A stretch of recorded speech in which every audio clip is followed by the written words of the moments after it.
Sui yo soy, watashi wa nanun igosum. I am Chris.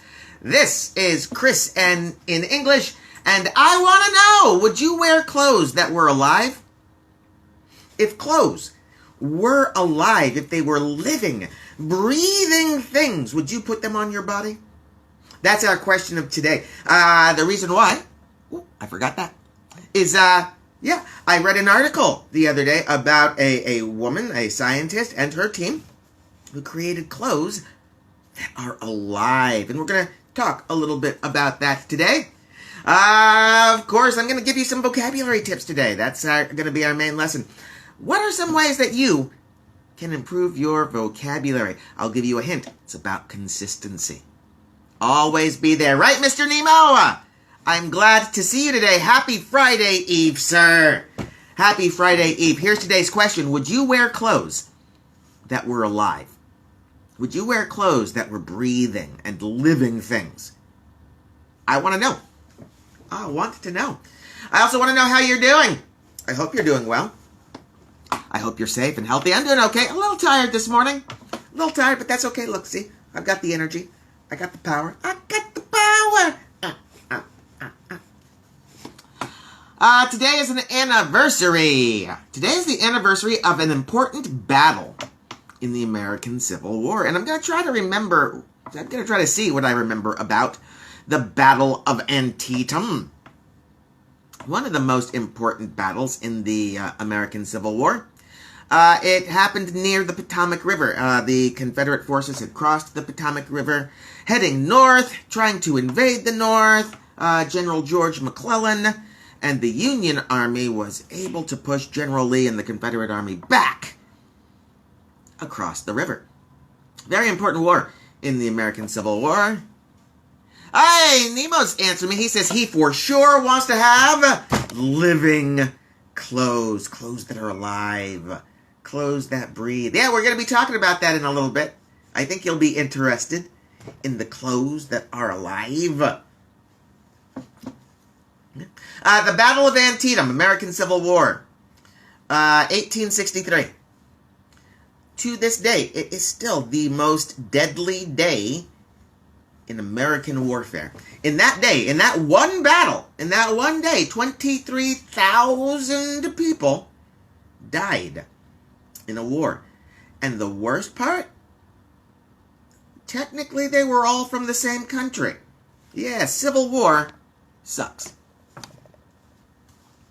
So, if you are interested in the American Civil War, you can learn more about it. You can learn more about the Battle of Antietam and so many more interesting facts by visiting the reading section of the website, ChrisinEnglish.com. Every day, there are 4 different reading topics. Every day, they are all brand new. No repeats for you. So, please, check it out and work on your reading. All right, Nemo, I know why you're here. I know why you're here. You're here for the word of the day. And I won't keep you waiting much longer. I'm going to teach you a word that you can use in the English-speaking world. Here's a question. Is it foggy in San Diego due to the brush fires? Well, Nemo, yes and no. Yes and no. It's not called fog. Fog is just water vapor. Fog is just water. Only water. And so it's not foggy because of the fires. It is, however, smoggy. S-M-O-G-G-Y. Smog is when we have smoke and dust and dirt in the air. Not just water vapor, but actual particles of things that can affect your lungs. So to answer your question, yeah, it's a little bit smoggy here in San Diego. It's a bit hazy here in San Diego. But don't worry, the fires aren't all that close to San Diego. There was one that was probably within 30 miles of downtown. That was probably a week or so ago. So San Diego proper is not really in trouble. But yeah, the smog, the smoke, the particles, it's pretty bad. But that doesn't stop us from going to the beach, right? If you look at the pictures of San Diego this week, you'll see lots of people at the beach. It's 92 degrees in San Diego. I'm going to say that's 30 Celsius. Let's see. Alexa, volume 7. Alexa, volume 7. Alexa, convert 92 degrees Fahrenheit to Celsius. 92 degrees Fahrenheit is about 33.33 degrees Celsius. I was close. 33.333333 degrees Celsius. That's the temperature here in San Diego yesterday and today, and obviously that's not helping us put out fires.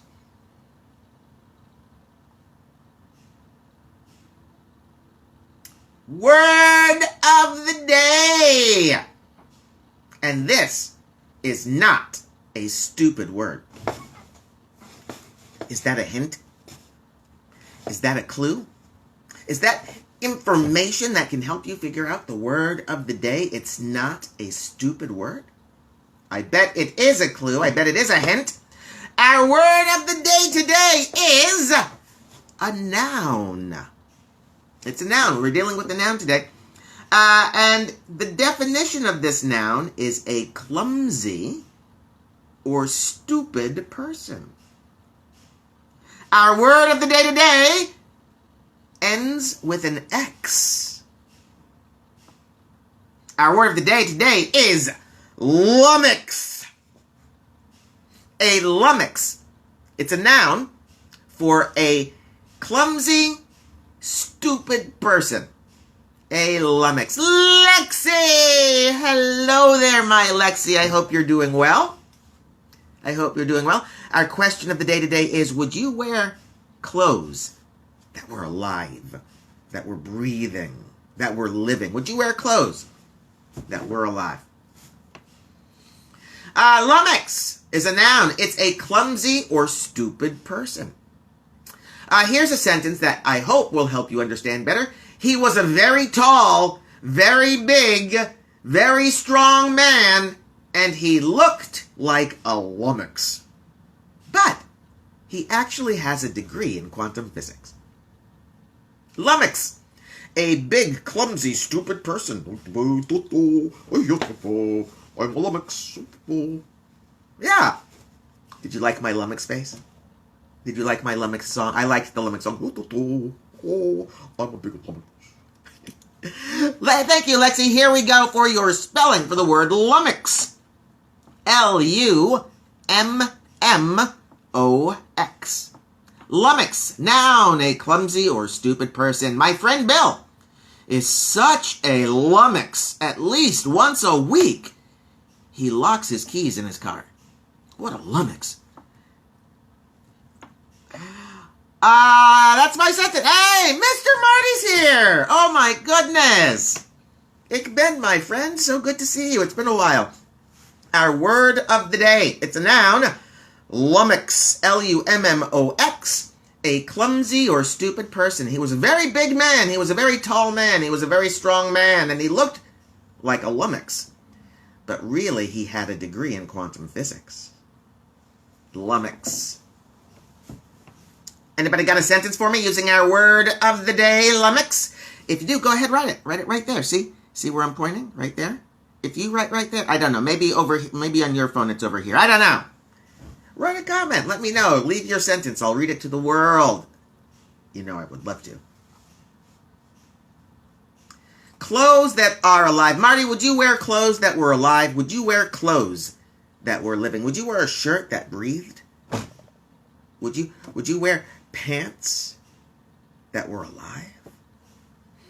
When I read this article this morning, the first thing I thought about was an old story about magical shoes.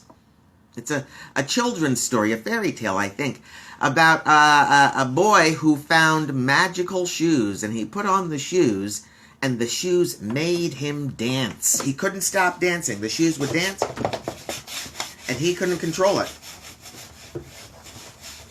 Yeah. I think even it's called the Magic Shoes. I'm not sure. This is a story I kind of remember from when I was 8 years old. That's what I thought about, though, when I read the story about clothes that were alive. Roya Aginji, and I apologize, Miss Aginji, because I know I butchered your name. She wants you to wear clothes that are alive. She is a professor at the University of British Columbia in Canada. She and her team created biodegradable clothing out of algae that is still alive when you wear it. Clothes that are alive. So, because it's alive and because it's a plant, it cleans the air. You put on a shirt, it sucks up carbon dioxide. It emits oxygen. It cleans the environment, and all you have to do is button it up. Isn't that fantastic? Yeah. Clothing made of algae. Pants that prevent pollution. Socks that suck up smog. Nemo, socks that suck up smog. A cap, a baseball cap, that caps CO2 emissions. Clothes that are alive. It's kind of interesting to me, but what do you think? Algae. Algae, the question here is, what are the clothes made of? The clothes are made out of algae. When you think about algae, think about a pond. Think about that green stuff floating on top of the pond, right? That's algae. Algae. And really what it is, it's a lot of, it's not one big thing, it's a lot of very small microscopic animals, or plants rather, plants or animals that come together to form these big mats of mass. Yeah, algae. Fish eat algae. Yeah, that's what it's made of. And now you can wear algae. Here's what my Lexi says. She says, and I quote, "Ooh." I understand. It's a little bit iffy. But think about this. What do we wear clothes of? What do we already wear? We grow plants, and we take stuff off of the plants, and we refine it, and we make clothes, right? We take oil. We take petroleum out of the ground, and we turn it into polyester, nylon. Yeah, we wear lots of strange things. We take an animal.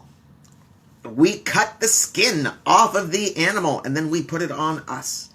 So yeah, algae, it's not the prettiest picture, but we wear crazy things. And this technology, you put on clothes, and it helps clean the air. Mighty! I am so happy to see you. I hope you're doing well. Our word of the day today is lummox. It's a noun. It describes a clumsy or stupid person. I'm a lummox. Let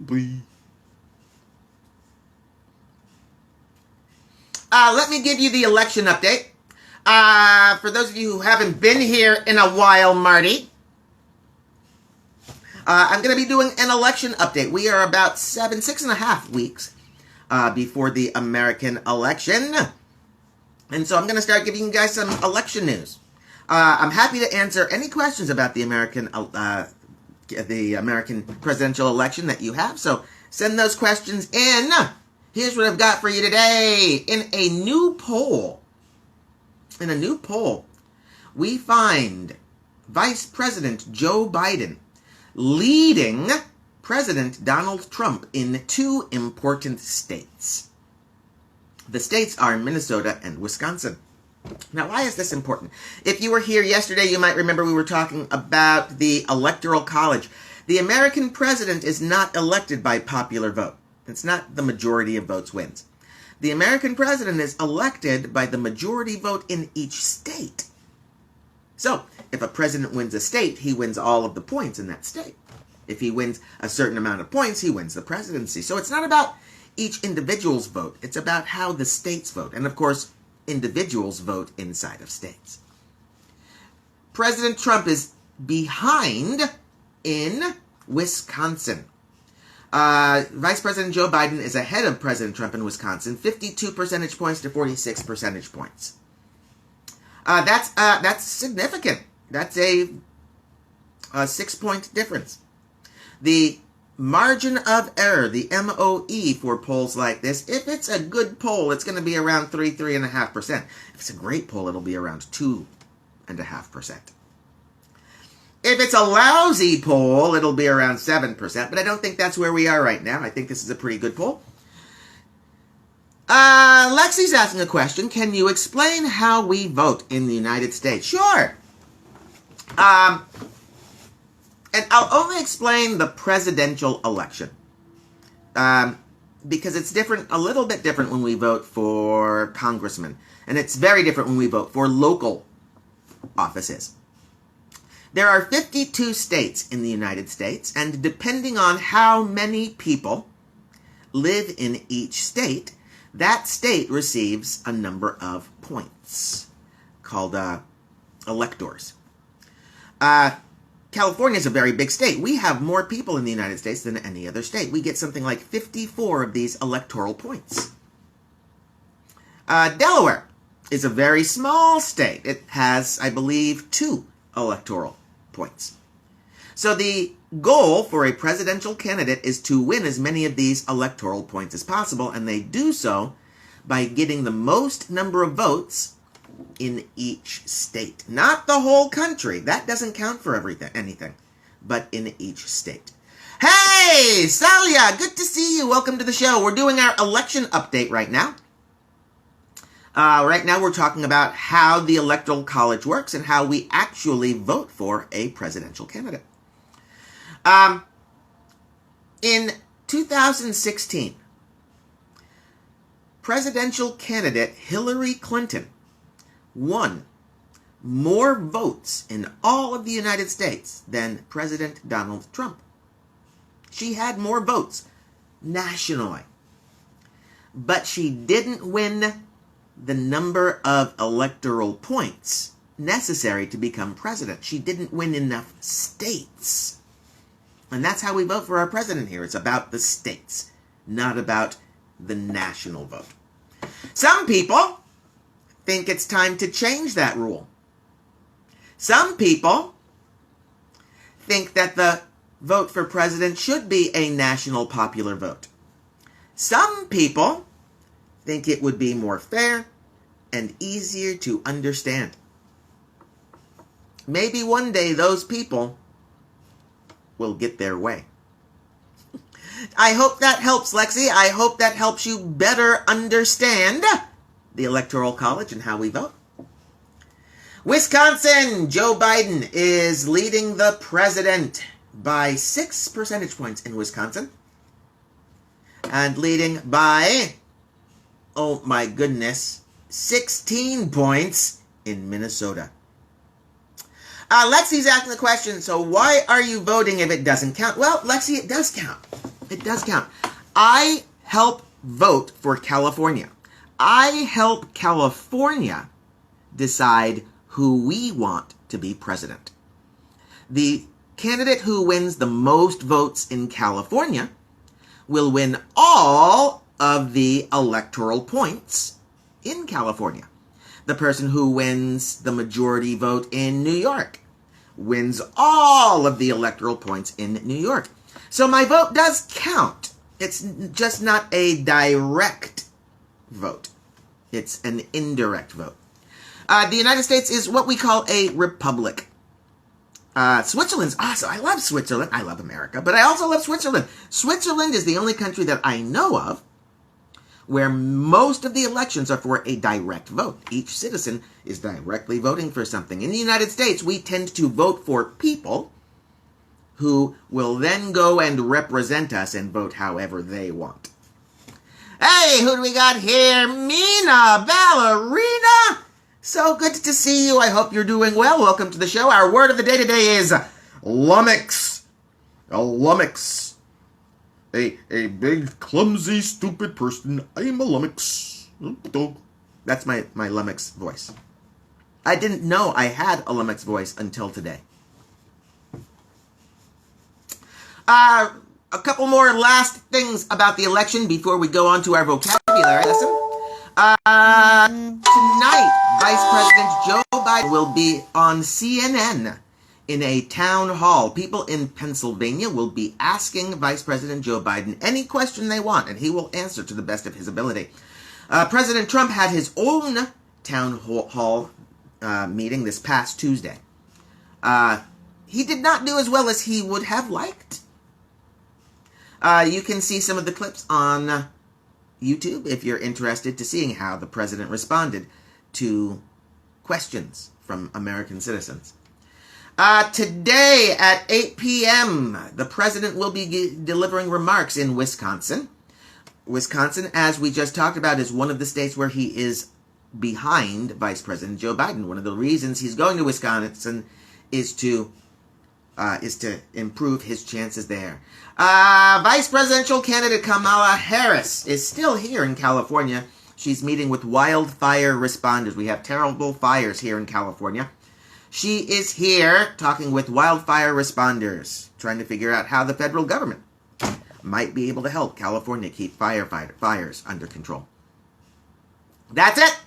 That is our American election update. I should get a song for that. We should play Hail to the Chief or some sort of Sousa March or something. One of the most important things that you can do when you are learning English is to improve your vocabulary. Build your vocabulary. Grammar. I'm slowing down. I'm stalling. Grammar is follow the formula. All right? But vocabulary, these words, these are the things that we plug into the formula. So it's really important that you are always improving your vocabulary.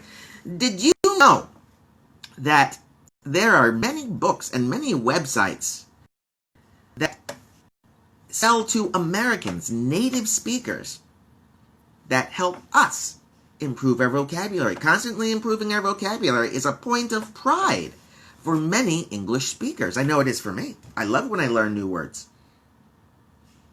As English learners, it's even more important that you constantly refresh your pool of vocabulary. Make sure you're always adding new words.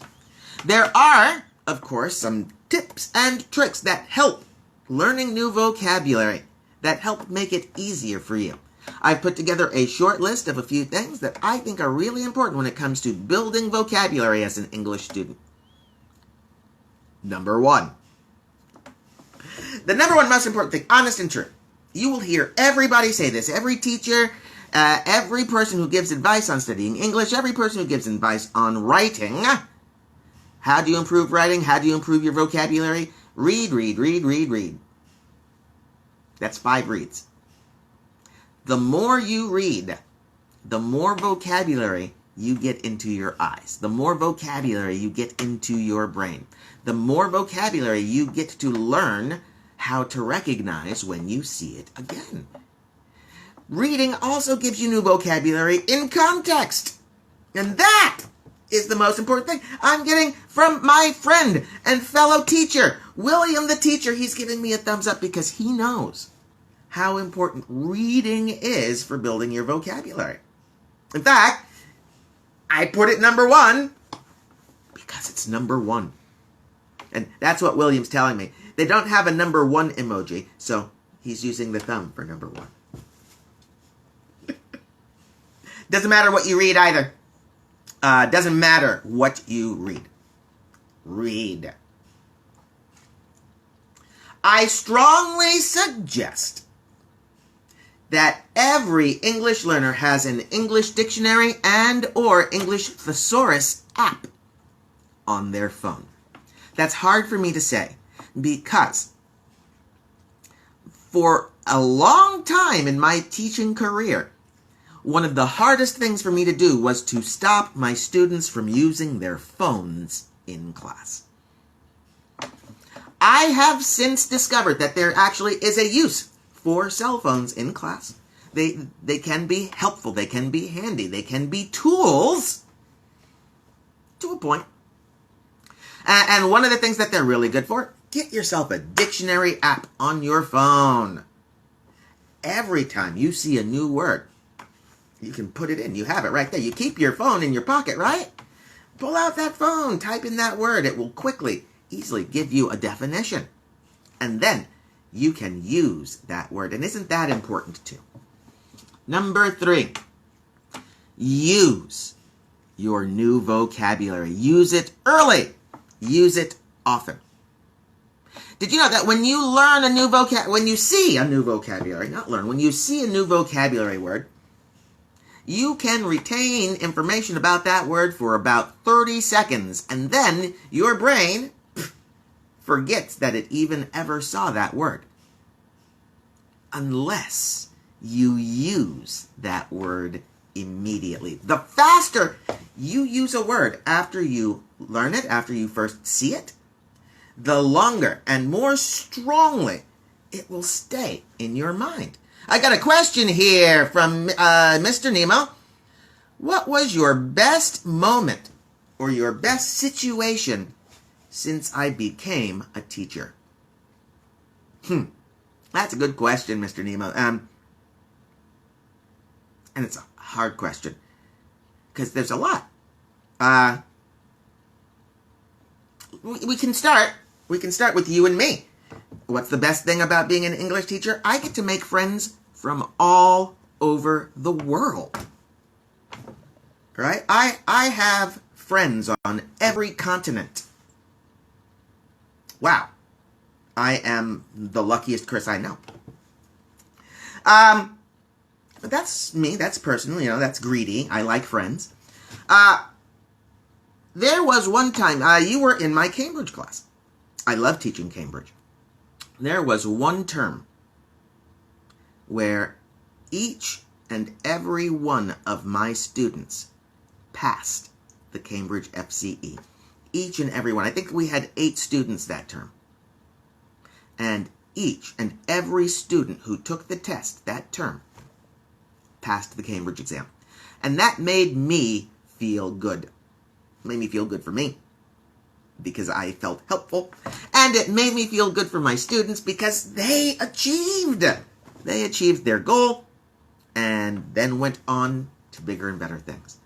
I'm sure if I stopped, Nemo, I could think of so many great moments as a teacher. But I'm going to stop with those 2.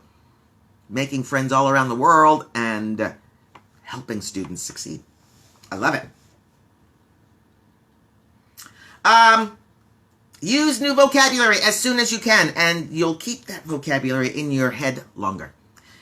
Commit. Learn a word a day. That's it.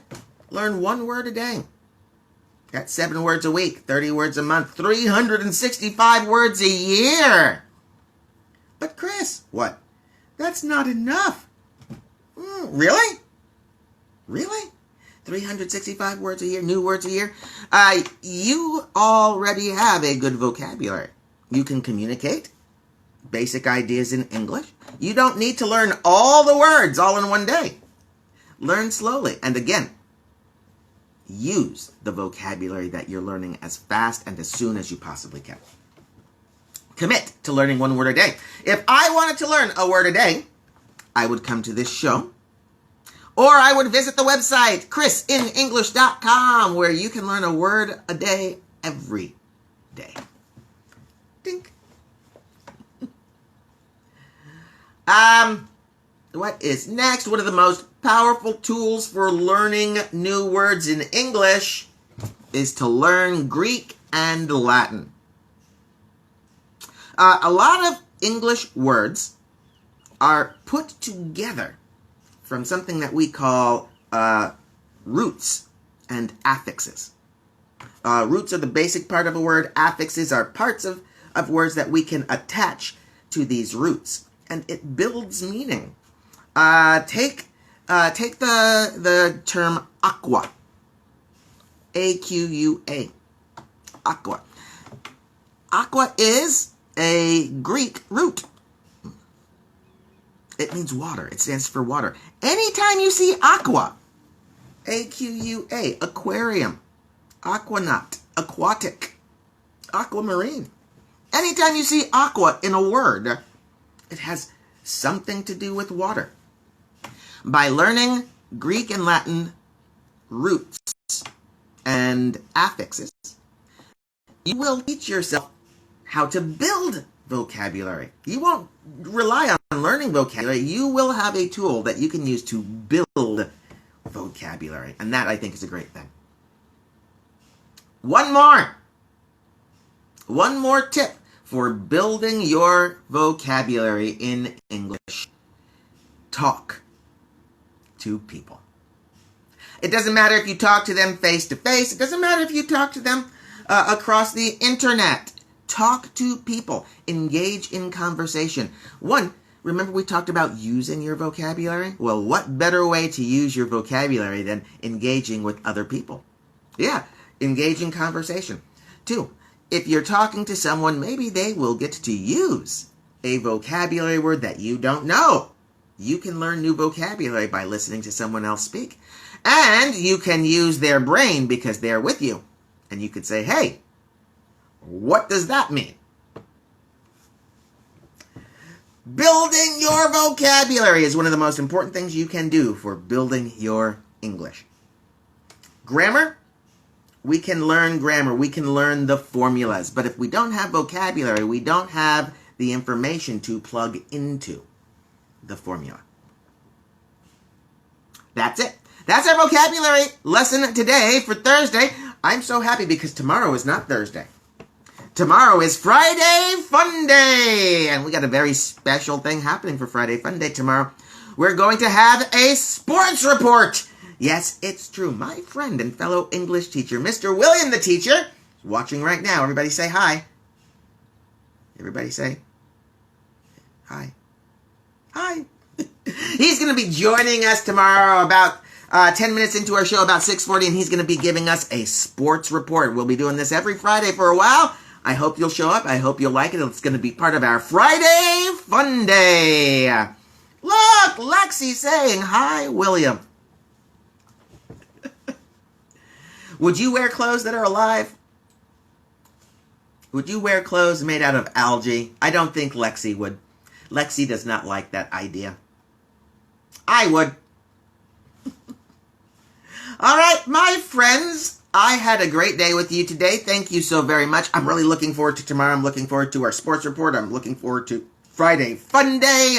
I'm looking forward to getting a head start on our weekend. Lexi's telling us no way is she ever going to wear algae clothes. All right, Lexi. But remember this, if it's your birthday and I buy you a shirt, be careful.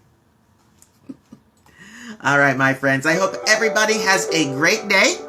Please remember you're a great class and I love you all. My name's Chris. Go away.